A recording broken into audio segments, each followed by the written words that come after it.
Il y a des nuits où les enfants rêvent de lumière. Moi, j'ai rêvé de loup. J'étais un enfant discret, né dans une famille catholique. Mais chaque nuit, les cauchemars me visitaient. Pas des symboles, des loups, réels, violents, dévorants. À l'école, j'étais à part, gaucher contrarié. Les lettres m'échappaient. Les moqueries, elles, ne ratèrent jamais leur cible. L'Éternel est proche de ceux qui ont le cœur brisé. Psaume 34, 18. À l'adolescence, l'obscurité s'est installée. Mon père, perdu dans l'alcool, nous battait. Ma mère l'a mis dehors, il n'est jamais revenu. Moi, je suis allé vers le noir. Vêtements sombres, musique violente, le black metal comme un feu inversé. J'appelais les ténèbres, et elles répondaient. Nous n'avons pas à lutter contre la chair et le sang, mais contre les puissances de ce monde de ténèbres.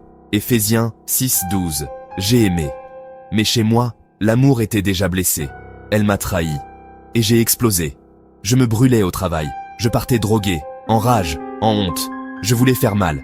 Je voulais tuer. Je ne ressentais plus rien. La ruine et le malheur sont sur leur route. Romains 3, 16. Je traçais des cercles, invoquais des esprits. Je voulais me protéger. Mais c'est moi qui me vidais.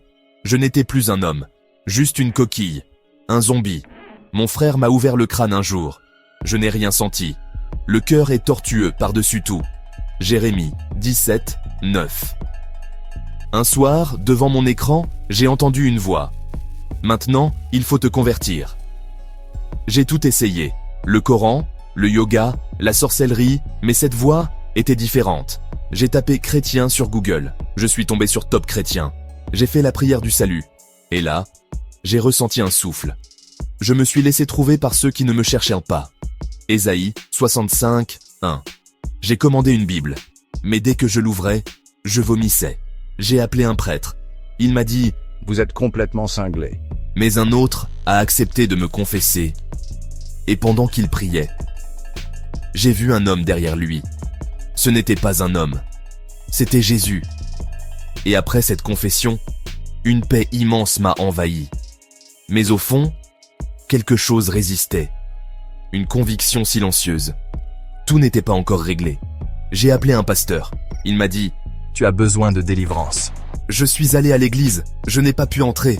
Mais un homme m'a dit simplement « Celui qui est ici est plus fort que celui qui est en toi. » 1 Jean 4, 4 et j'ai franchi la porte. De retour chez moi, j'ai pu lire la Bible. Et j'ai dormi comme jamais. Mais le lendemain, une oppression m'a suivi.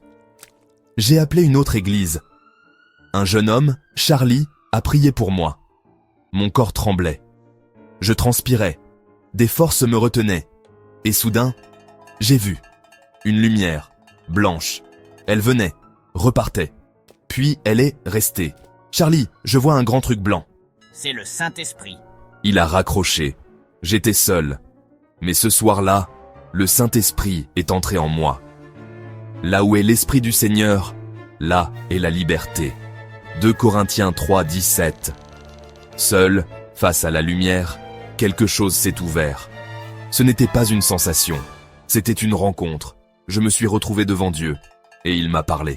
3 paroles, 3 fondations. Je t'aime, vis ta vie.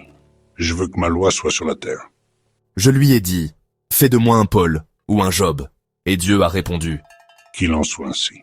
je répandrai mon esprit sur toute chair. Joël 2, 28. Je suis libre. Transformé. Le vide est devenu paix. La rage est devenue foi. La haine est devenue amour. Si quelqu'un est en Christ, il est une nouvelle créature. 2 Corinthiens 5, 17. 15 ans plus tard.